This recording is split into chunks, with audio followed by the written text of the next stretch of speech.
Assalamualaikum warahmatullahi wabarakatuh. Perkenalkan kami dari kelompok 1A ingin mempresentasikan hak asasi manusia. Sebelum itu, perkenalkan terlebih dahulu anggota kelompok kami. Ada Alvino, Felicia, Renata, Akbar, Ilham, dan Jose.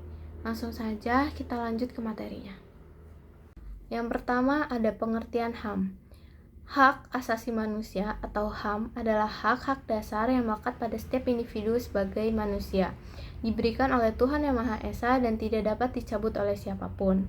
HAM mencakup hak-hak seperti hidup, kemerdekaan, keamanan, dan kebebasan berekspresi. Berdasarkan UU Nomor 39 Tahun 1999 Pasal 1 Ayat 1, hak asasi manusia adalah seperangkat hak yang melekat pada hakikat dan keberadaan manusia sebagai makhluk Tuhan Yang Maha Esa dan merupakan anugerahnya yang wajib dihormati, junjung tinggi, dan dilindungi oleh negara, hukum, pemerintah, dan setiap orang demi kehormatan serta perlindungan harkat dan martabat manusia. Selanjutnya ada sejarah singkat tentang HAM. Magna Carta atau Piagam Agung adalah dokumen hukum penting dalam sejarah Inggris. Pada 15 Juni 1215 di Runnymede, Raja John dipaksa menandatangani dokumen ini oleh bangsawan. Isi dari Magna Carta ini membatasi kekuasaan raja dan menjamin hak dasar seperti perlindungan terhadap penahanan sewenang-wenang. Ini adalah dokumen pertama yang memuat prinsip bahwa raja dan pemerintahnya tidak berada di atas hukum. Dokumen ini lahir dari perselisihan antara Raja John dan baron-baronnya yang menentang pajak yang berlebihan dan menyalahgunakan kekuasaan raja. Selanjutnya, ada Declaration of the Rights of Man and of the Citizen yang diadopsi oleh Majelis Nasional Prancis adalah dokumen penting yang lahir dari Revolusi Prancis tahun 1789.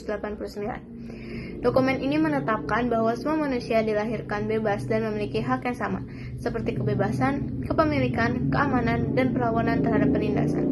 Dokumen ini menyatakan kebebasan, kesetaraan, dan persaudaraan yang mempengaruhi deklarasi hak asasi manusia di seluruh dunia. Dokumen ini menjadi fondasi utama sistem demokrasi modern dan menginspirasi Deklarasi Universal HAM. Deklarasi Universal Hak Asasi Manusia atau Universal Declaration of Human Rights adalah sebuah deklarasi yang diadopsi oleh Majelis Umum PBB pada 10 Desember 1948 di Palais de Tillot, Paris, Prancis, sebagai respon atas tragedi kemanusiaan dalam Perang Dunia II melalui General Assembly Resolution. Deklarasi ini merupakan standar umum yang menyatakan bahwa hak asasi manusia secara internasional haruslah dilindungi. Dokumen ini berisi 30 pasal yang menetapkan hak-hak dasar manusia yang berlaku untuk semua orang, dimanapun berada.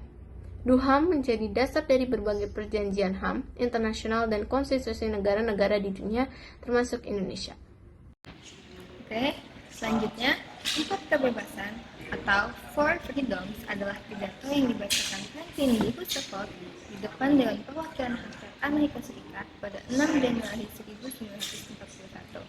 Pidato tersebut menganjurkan ke setiap manusia dijamin negara dalam 4 kebebasan. Ide-ide yang tercantum dalam pidato tersebut adalah prinsip-prinsip dasar yang berkembang menjadi Piagam Atlantik yang dinyatakan oleh Winston Churchill dan Franklin D. Roosevelt pada Agustus 1941.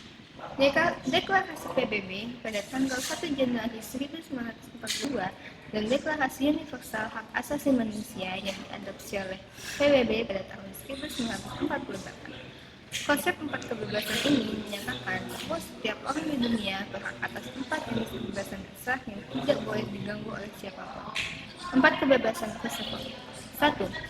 Freedom of speech, hak untuk berbicara dan mengemukakan pendapat secara bebas tanpa takut dihukum.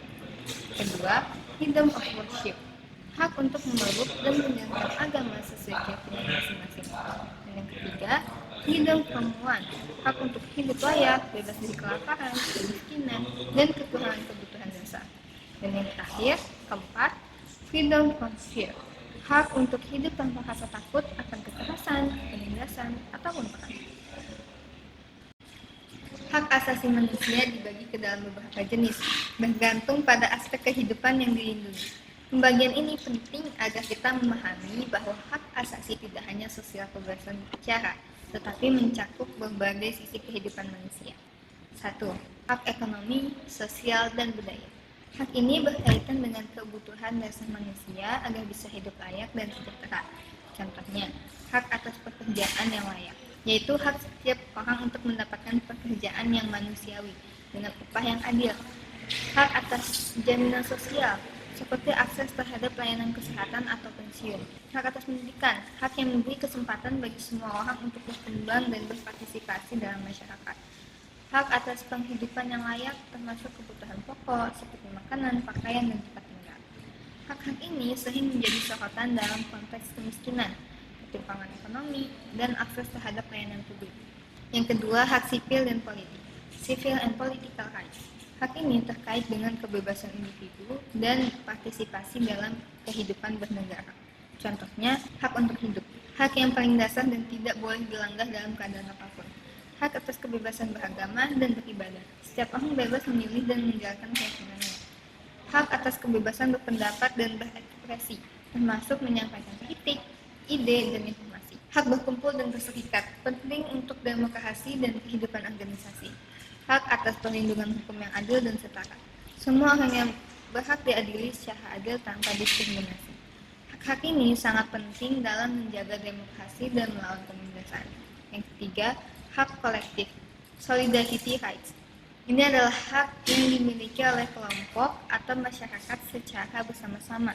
Contohnya, hak untuk menentukan nasib sendiri, self-determination. Hak suatu bangsa atau komunitas untuk menentukan jalan hidupnya sendiri, termasuk dalam konteks politik. Hak atas pembangunan. Masyarakat berhak menikmati manfaat dari pembangunan yang berkelanjutan dan adil. Hak atas lingkungan hidup yang bersih dan sehat. Ini semakin penting dalam konteks perubahan iklim dan krisis lingkungan. Hak atas perdamaian. Semua masyarakat berhak hidup dalam keadaan aman, bebas dari konflik bersenjata. Hak kolektif sering menjadi dasar perjuangan kelompok minoritas, masyarakat adat, dan negara berkembang di forum internasional. Slide ini akan membahas mengenai hak asasi manusia atau HAM yang bersifat universal. Sifat universal itu artinya berlaku untuk semua orang dimanapun mereka berada, tanpa memandang ras, agama, suku, jenis kelamin, kebangsaan, ataupun status sosial. HAM tidak diberikan oleh negara atau pemerintah, tetapi melekat secara alami pada setiap manusia sejak mereka lahir. Sifat universal ini ditegaskan dalam Deklarasi Universal Hak Asasi Manusia atau DUHAM yang disahkan oleh Perserikatan Bangsa-Bangsa pada tahun 1948. Deklarasi ini menjadi dasar pengakuan hak-hak manusia di seluruh dunia. Contoh-contoh hak universal yang diakui dunia diantaranya ada yang pertama, kebebasan berbicara dan berekspresi. Hak ini menegaskan bahwa setiap orang berhak menyampaikan pendapat tanpa rasa takut selama tidak merugikan orang lain. Lalu yang kedua ada kebebasan beragama, di mana hak ini menyatakan bahwa setiap individu bebas memeluk agama apapun dan menjalankan ibadah sesuai dengan kepercayaannya. Lalu yang ketiga ada hak atas pendidikan, di mana hak ini menegaskan agar pendidikan dasar harus dapat diakses oleh semua orang sebagai bekal untuk hidup layak dan juga mandiri. Lalu yang keempat ada hak atas standar hidup yang layak. Hak ini termasuk akses terhadap pangan, air bersih, pakaian, tempat tinggal, dan layanan kesehatan. Lalu yang terakhir ada hak atas perlindungan hukum yang setara, di mana semua orang berhak diperlakukan adil di depan hukum tanpa ada diskriminasi. Undang-Undang Dasar 1945 tidak hanya menjadi dasar konstitusi negara, tetapi juga menjadi fondasi utama perlindungan HAM di Indonesia melalui beberapa pasal. UUD 1945 menjamin bahwa setiap warga negara memiliki hak-hak dasar yang harus dihormati dan dilindungi. Pasal 27, persamaan di depan hukum. Pasal ini menyatakan bahwa segala warga negara bersamaan kedudukannya di dalam hukum dan pemerintahan wajib menjunjung hukum dan pemerintahan itu dengan tidak ada kecualinya.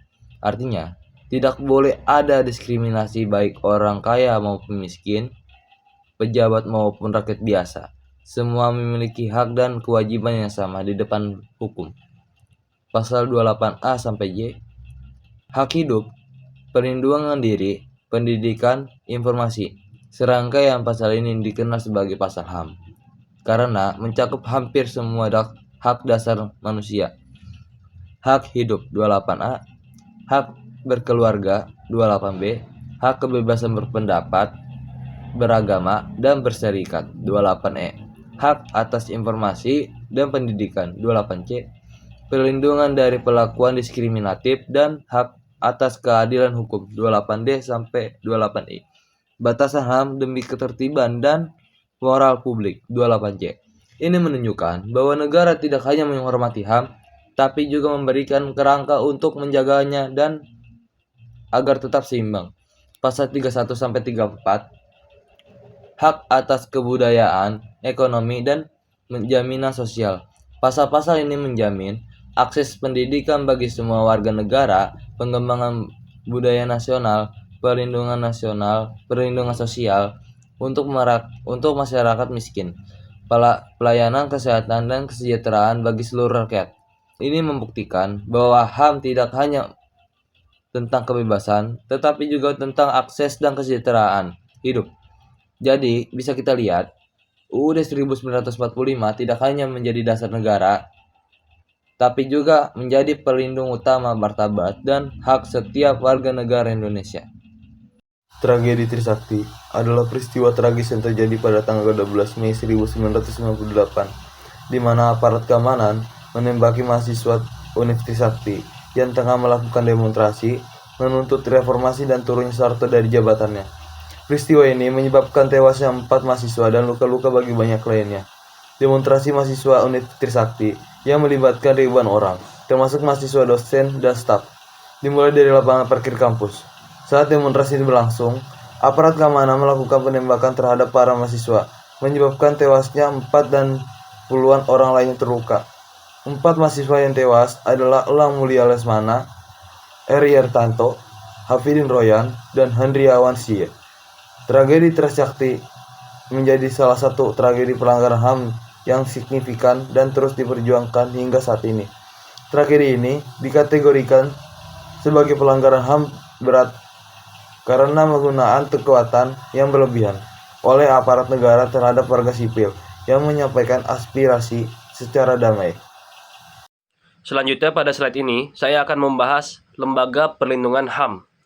Dalam upaya menegakkan hak asasi manusia di Indonesia, terdapat beberapa lembaga penting yang memiliki tugas masing-masing untuk melindungi, mengawasi, dan menindak pelanggaran HAM. Lembaga-lembaga ini saling melengkapi dalam menjaga keadilan dan martabat manusia. Yang pertama adalah Komnas HAM atau Komisi Nasional Hak Asasi Manusia. Komnas HAM adalah lembaga independen yang memiliki wewenang untuk pertama, melakukan investigasi terhadap dugaan pelanggaran HAM. Yang kedua, memberikan rekomendasi kepada pemerintah tentang penanganan kasus. Yang ketiga, meningkatkan kesadaran masyarakat tentang pentingnya HAM. Yang keempat, menjadi mediator antara korban dan pelaku dalam kasus pelanggaran. Komnas HAM sering menjadi pintu masuk awal ketika terjadi pelanggaran hak di masyarakat. Yang kedua adalah LPSK atau Lembaga Perlindungan Saksi dan Korban. Fokus utama LPSK adalah melindungi saksi dan korban, khususnya dalam kasus pelanggaran HAM yang berat. Memberikan bantuan hukum, psikologis, dan bahkan fasilitas perlindungan. Menjaga agar para saksi tidak takut memberikan kesaksian demi tegaknya keadilan. LPSK membuat proses hukum menjadi lebih aman bagi korban. Yang ketiga, Ombudsman RI. Lembaga ini mengawasi pelayanan publik agar tidak ada pelanggaran hak warga dalam hal yang pertama, pelayanan kesehatan, pendidikan, administrasi kependudukan, dan lainnya. Ombudsman bertugas agar lembaga pemerintahan bersikap adil dan transparan. Contoh, jika seseorang tidak mendapat pelayanan KTP yang semestinya, dia bisa lapor ke Ombudsman. Yang keempat adalah Pengadilan HAM. Ini adalah lembaga peradilan khusus untuk kasus pelanggaran HAM berat, seperti penyiksaan, pembunuhan massal, atau genosida. Pengadilan ini memastikan pelaku mendapat sanksi hukum yang setimpal. Pengadilan HAM berperan penting dalam memberikan efek jera terhadap pelanggaran HAM. Slide ini akan menjelaskan tentang kewajiban dan batasan hak asasi manusia. Kewajiban terkait hak asasi manusia adalah kewajiban yang harus dipenuhi oleh setiap individu, negara, dan pemerintah untuk menghormati, melindungi, dan memenuhi hak-hak dasar manusia.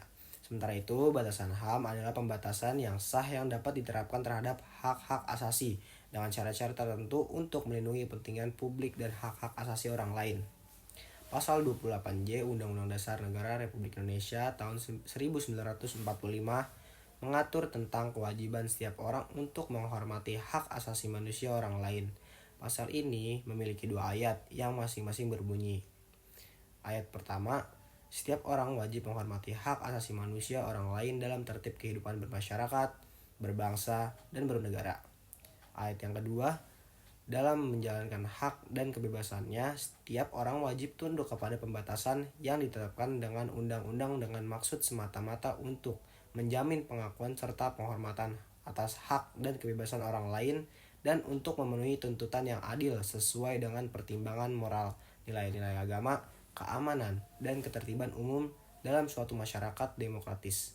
Singkatnya, pasal ini menegaskan bahwa setiap orang harus menghormati hak-hak orang lain dan bahwa hak-hak tersebut dapat dibatasi oleh undang-undang demi kepentingan masyarakat dan menjaga keadilan. Demikian presentasi dari kelompok 1A. Terima kasih.